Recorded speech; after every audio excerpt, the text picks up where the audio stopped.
Hello नमस्कार दोस्तों। आज इस वीडियो के माध्यम से जो महाजनपद काल है या कहें बौद्ध काल है उससे संबंधित जितने भी प्रश्न आए हैं 7 क्वेश्चन आए हैं अभी 10 सालों में 7। उन 7 प्रश्न के बारे में थोड़ा डिस्कस करेंगे। डिटेल डिस्कशन के लिए अलग वीडियो आएगा। ये पहला क्वेश्चन है 2017 में पूछा गया है। निम्नलिखित में से शैलकृत गुफा में 11 सिरों के बोधिसत्व का अंकन मिलता है। तो आंसर इसमें लिखा ही है, कन्हेरी है। इसका जब गुफा शैल कला जो है गुफा स्थापत्य कला हम लोग उसका वीडियो अलग से बनाएंगे जिसमें वो डिटेल से सभी गुफाओं अजंता एलोरा और उसमें जो भी चित्र वगैरह पाए गए हैं जो एग्ज़ाम रिलेटेड क्वेश्चन उससे बन सकते हैं वो सारा क्वेश्चन डिस्कस करेंगे। दूसरा क्वेश्चन ये है कि पश्चिम गोदावरी जिले के गुंटूपल्ली में प्रारंभिक चैत्यगृह और विहार चट्टानों को काटकर बनाए गए। पहला ये कथन है। दूसरा, पूर्वी दक्कन के चैत्य और विहार साधारणतः चट्टानों को काटकर बनाए गए। तो दोनों आंसर सही है क्योंकि जो चैत्य और विहार बनते थे वो चट्टानों को ही काट के बनाया जाता था। आपको दिखाते हैं, ये है ये जो है ये वाला, इसको कहते हैं चैत्य। चैत्य बेसिकली होता है पूजा गृह, जो बौद्धों का पूजा स्थल होता है। उसमें देखिए बौद्ध की एक मूर्ति रखी है, प्रतिमा है, इसकी पूजा होती है और इसके पीछे एक छोटा सा आपको दिखाई दे रहा होगा कि स्तूप जैसा बनाया गया है। और ये गुफा को पहले आयताकार काटा जाता है। जैसे यहाँ आप देखेंगे ये आयताकार गुफा को काटा गया है। उसके बाद अंदर की ओर गुफा को खोदा जाता है। खोद के उसमें एक मकान टाइप, उसके कमरा टाइप का बनाया जाता है और उसके बाद उसमें बुद्ध की प्रतिमा स्थापित की जाती है और एक छोटा सा स्तूप भी बनाया जाता है। और उसके ऊपर की छत को काली लेप से उसमें लेपन किया जाता है, काले कलर का। ये जो आपको दिख रहा होगा अगर काले कलर का लेप, तो यहाँ काले कलर का लेप किया जाता था। उसके बाद धीरे धीरे, ये तो शुरुआती स्टेज थी, जो ये चैत्य हैं ये शुरुआती स्टेज थी, यानी मौर्य काल के पहले। जैसे जैसे मौर्योत्तर काल में आते आते इनका और भी डेवलपमेंट होता गया और भी अच्छी तरह से ये बनाई जाने लगी। और फिर मौर्य काल के समय में ही इनको चैत्य और विहार कहा जाने लगा। उसके पहले तो ये गुफाएं ही कही जाती थी। इसमें अशोक ने बहुत काम किया था चैत्य और विहार में। आपने सुना होगा गया की बराबर की पहाड़ियों में भी खुदवा के अशोक ने आजीविकों को दान दिया था। तो ये सब चैत्य और विहार हो गया। ठीक है, अब देख लेते हैं इससे रिलेटेड एक और पॉइंट है जो स्तूप। अभी इसमें चैत्य और विहार से संबंधित क्वेश्चन पूछा है। 2017 में ही दोनों क्वेश्चन पूछा है। एक और क्वेश्चन बन सकता है यहाँ से स्तूप से रिलेटेड। तो हम स्तूप के बारे में कुछ देख लेते हैं। जो स्तूप है उसकी बनावट कैसी होती थी, तो अर्धवृत्ताकार बनता था। पूरा वृत्ताकार नहीं, अर्धवृत्ताकार बनता था और ईंटों से निर्मित होता था। ठीक है, ईंटों से निर्मित होता था। इसका ऊपरी भाग जो है वो समतल होता था। जैसे समतल आपको दिखाते हैं, पहले आपको बता दें, ऊपरी भाग समतल होता था जिसे हर्मिक कहा जाता था। और इसका जो प्रवेश द्वार था, जैसे ये इसका प्रवेश द्वार है, ये एंट्री गेट, तो ये प्रवेश द्वार अलंकृत होता था, सजा हुआ होता था। इसको तोरण द्वार कहते थे। और इसमें मानव और पशु की बहुत सारी मूर्तियाँ होती थी जो लोक कथाओं से संबंधित होती थी। उसके बारे में भी आपको बताएंगे। लेकिन सबसे पहले ये स्तूप की जो परिकल्पना है, अभी IAS के क्वेश्चन में पूछा गया था कि स्तूप सर्वप्रथम जनजातीय मुखियाओं के मृत्यु के पश्चात बनाया जाता था जिसे बौद्ध धर्म ने अपना लिया। तो ये सही है क्योंकि पहले बौद्ध काल से पहले इसे जनजातीय मुखियाओं के मृत्यु के बाद उनकी याद में बनाया जाता था। उसके बाद बौद्ध पंथ ने इसको अपना लिया। और फिर जब महात्मा बुद्ध का परिनिर्वाण हुआ तो उनकी भस्म को 8 भागों में डिवाइड करके इससे 8 बड़े स्तूप बनाए गए। और वेनसांग लिखता है कि इन 8 स्तूपों से जो उनकी अस्थियां हैं उनको निकालकर अशोक ने 84,000 स्तूपों का निर्माण करवाया था। लेकिन ये विवरण पूर्णतः सही नहीं है। हाँ, अशोक का एक स्तूप सांची में जो बहुत फेमस स्तूप है वो प्राप्त हुआ था। इसको महीन स्तूप के रूप में इसकी पहचान हुई है। और सांची का स्तूप बहुत फेमस है। उसके फेमस के कारण भी आपको बताएंगे। जैसे ये सांची के स्तूप का ही जो ये तोरण द्वार है, यानी एंट्रेंस गेट है, वो है। इसके बारे में कुछ और आपको बताते हैं कि जो ये तोरण द्वार है उसे बहुत सारी, जैसे यहाँ देवी की एक देवी की मूर्ति है, हाथी की मूर्ति है, और बहुत सारे हाथी पशुओं की मूर्ति है, जैसे हाथी, घोड़ा, सांड और सिंह। ये चारों देवताएं ये चारों जानवर बहुत फेमस हैं बौद्ध धर्म में, क्योंकि इन चारों का संबंध बौद्ध से, गौतम बुद्ध के जीवन से जोड़ दिया गया। जैसे हाथी जो है बुद्ध के माता के गर्भ में आने का प्रतीक बताया गया, घोड़ा जो है उनके गृह त्याग का प्रतीक बताया गया, सांड का प्रतीक उनके यौवन को दर्शाया गया, और सिंह यानी शेर का जो है प्रतीक जो है वो उनके विजय प्राप्त या आप शांति का प्रतीक बताया गया, या अपने आप पर विजय, खुद पर विजय प्राप्त करने का प्रतीक बताया गया। और इसमें जो यहाँ देवियाँ हैं, इधर देवी हैं, ऊपर देखिए आपको देवी ये बनी हुई हैं।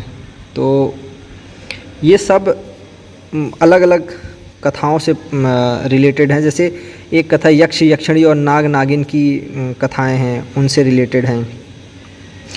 और सांची के ही इसमें एक महिला को पेड़ की शाखा से उल्टा लटकता हुआ दिखाया गया है। तो उस पे एक कथा है, लोक कथा है कि उसकी पहचान, उसको कहते हैं साल भंजिका है। साल भंजिका यानी वो अगर किसी पत्ते को छू लेती थी तो वो पत्ता फूल बन जाता था। तो इस तरह से बहुत सारी कहानियाँ हैं, और इन कहानियों से ये सारा अलंकृत किया जाता था तोरण द्वार। ये देखिए, ये जो है ये भी चैत्य है ये, लेकिन शायद यहाँ पे लाइटिंग कर दी गई इसलिए चैत्य का ये कलरफुल दिख रहा है। यहाँ गौतम बुद्ध की प्रतिमा है, और इधर इनके पीछे एक छोटा सा स्तूप बनाया गया है। ये सांची का स्तूप है। ये तोरण द्वार हो गया, एंट्रेंस गेट हो गया इधर से।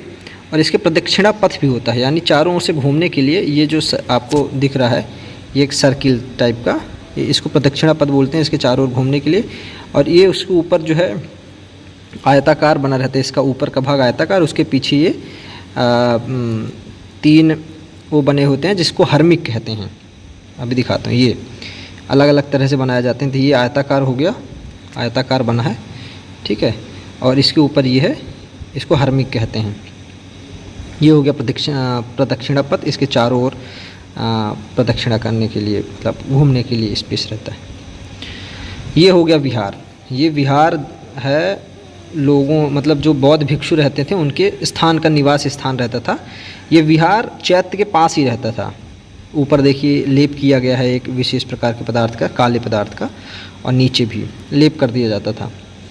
और इसमें रोशनी आने के लिए भी जगह रहती थी, सब कुछ रहता था उसको, क्योंकि ऊपर से रोशनी आने के लिए रहती थी, जिसको खिड़की, चैत्य खिड़की कहा जाता था। बहुत सारे ऐसे पहाड़ों को काट कर चैत्य बनाए गए हैं। जैसे पश्चिम भारत में नासिक है, कारले है, भज है, पितलखेड़ा है, कन्हेरी है। कन्हेरी अभी सबसे ऊपर ये जो क्वेश्चन में पूछा गया था जी, कि 11 सिरों के बोधिसत्व का अंकन कहाँ से मिलता है, तो ये कन्हेरी से ही मिलता है।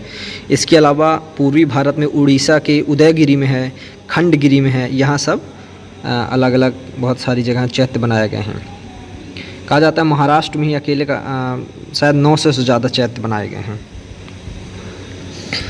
ये हो गया चैत्य और विहार। फिर आ जाते हैं नेक्स्ट क्वेश्चन की तरफ। ये आ जाता है जैन तीर्थंकर से रिलेटेड। तो जैन तीर्थंकर के इसमें प्रतिमा का लक्षण पूछ लिया गया है, यानी उनके प्रतीक चिन्ह और मिलान करने के लिए दे दिया गया है। तो ये आप लोग देख लीजिए, 24 तीर्थंकर हैं, उनके 24 प्रतीक चिन्ह हैं, सबके अलग अलग, लेकिन कितना आप याद कर सकते हैं वो देख लीजिए। 4, 5 याद कर लीजिए, 6 याद कर लीजिए, तो एलिमिनेशन से सॉल्व हो जाएगा आंसर। ये उनके निर्माण स्तर से रिलेटेड है। तो ये इस तरह का अगर क्वेश्चन आए तो थोड़ा आसान रहता है, क्योंकि जो सम्मेद शिखर है, ये जो सम्मेद शिखर है, ये झारखंड के एक पहाड़ी है, मुझे नाम याद नहीं आ रहा, बिहार में उस नाम की पेंटिंग भी है। तो उस पहाड़ी पे मधुबनी जो पहाड़ी है, उस पहाड़ी पे ये सम्मेद शिखर है। ये बहुत फेमस है जैनों के लिए। उनका, क्योंकि 24 जैन में से 20 जैन जो है वो मोक्ष प्राप्त किए हैं, उनका महापरिनिर्वाण यहीं पे हुआ है। तो उनका जो समाधि स्थल है सम्मेद शिखर में ही है, इसलिए वो बहुत फेमस है। बाकी बचे 4, तो इसमें से ऋषभनाथ जो है वो अष्टपद है, उनका अष्टपद या अष्टापद कहते हैं। तो ये भी इनका सही है, क्योंकि ये अष्टपद हिमालय के जो महादेव हिमालय में है, महादेव पर्वत के पास में है, और बाकी नेमिनाथ का उज्जैन में है और महावीर का तो पावापुरी में है। तो ये आप ये चारों ही याद कर लेंगे अगर, तो ये आपको वसु पूज्य का कहीं और है, सम्मेत शिखर नहीं, तो ये आंसर इनका सुमेलित नहीं है। बाकी ये 3 याद कर लेंगे तो आपसे बन जाएगा, बाकी जितने भी हैं उनका सबका सम्मेत शिखर ही है। फिर ये हिंदू देवी देवताओं से भी पूछा गया था 2022 में। ये तो आसान सा प्रश्न था, क्योंकि कोई अगर ये जानता है कि शिव जी त्रिशूल, शिव जी के पास त्रिशूल रहता है, तो इसका आंसर ऑटोमेटिकली वो कर लेगा ऑप्शन बी, एलिमिनेशन मेथड से। फिर एक महाजनपद से पूछा 2017 में प्रश्न कि मत्स्य महाजनपद कहाँ स्थित है, तो इसका आंसर बी होगा। अभी आपको सारे महाजनपद के बारे में बताते हैं। एक ये है प्रश्न, महाजनपद से ही पूछा गया था 2020 में, मिलान दे दिया गया था। तो आपको 16 महाजनपद के नाम याद होने चाहिए। ये 16 महाजनपद हैं। इसमें अगर आप इंग्लिश के अल्फ़ाबेट से याद करना चाहें तो उससे याद कर सकते हैं। जैसे ए से हो गया आपके अवंती अंग अस्मक, ठीक है। उसके बाद सी आता है, सी से हो जाएगा चेदी, अवंती अंग अस्मक चेदी। फिर जी से होता है गांधार, अवंती अंग अस्मक चेदी गांधार। फिर के से हो जाएगा काशी कौशल कुरु कंबोज, ठीक है। अवंती अंग अस्मक चेदी गांधार काशी कौशल कुरु कंबोज। फिर एम से हो जाएगा मगध मल्ल मत्स्य, तो कितना हो गया, अवंती अंग अस्मक चेदी गांधार काशी कौशल कुरु कंबोज मगध मल्ल मत्स्य, यानी 12 हो गए। और सूरसेन हो गया, वज्जी और वत्स, ये 16 महाजनपद हो गए। यहाँ देखिए ये है अंग हो गया, ठीक है। अंग अवंती हो गया, अवंती अंग, ठीक है। अस्मक यहाँ है, दक्षिण भारत का एकमात्र जो है ये अस्मक है, अस्मक। और चेदी के ये सुक्तिमती या सिद्धिमती है राजधानी। इनकी राजधानी अभी इंपॉर्टेंट है, मिलान करना है तो ये आप चारों याद कर लीजिएगा। ये यहाँ पे यूपी में 8 महाजनपद थे, गंगा किनारे 10 थे, और ये गांधार हो जाता है एक महाजनपद, और एक है कंबोज, तो 2 महाजनपद यहाँ हैं। गांधार का तक्षशिला हो जाता है, कंबोज का हाटक हो जाता है उनकी राजधानी।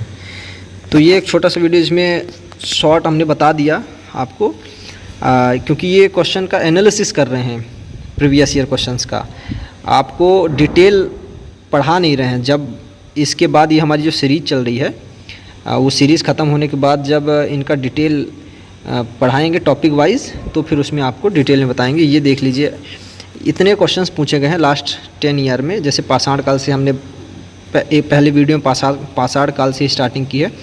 पाषाण काल में 5 क्वेश्चन है, फिर सिंधु घाटी है उसमें भी 5, वैदिक काल अभी लास्ट वीडियो ही वैदिक काल किया, उसमें 7 क्वेश्चन पूछे गए। तो महाजनपद काल से जो आज डिस्कस करें ये वीडियो, इसमें 7 हैं। तो इस तरह से 7, 8, 8, 8 करके टोटल 10 साल में 57 क्वेश्चन पूछे गए हैं प्राचीन इतिहास से। आर्ट एंड कल्चर से नहीं पूछा जाता, आर्ट एंड कल्चर से केवल 4 क्वेश्चन ही पूछे गए हैं। तो आर्ट एंड कल्चर को आप स्किप भी कर सकते हैं। ज़्यादातर राजनीतिक ही पूछ रहा है, राजनीतिक, आर्थिक, सामाजिक, इस तरह से। तो ये 6 लगभग एवरेज है कि हर साल 6 क्वेश्चन एंशिएंट हिस्ट्री से पूछ रहा है। तो ये एक छोटा सा वीडियो था, आपको कैसा लगा आप कमेंट करके बताइएगा।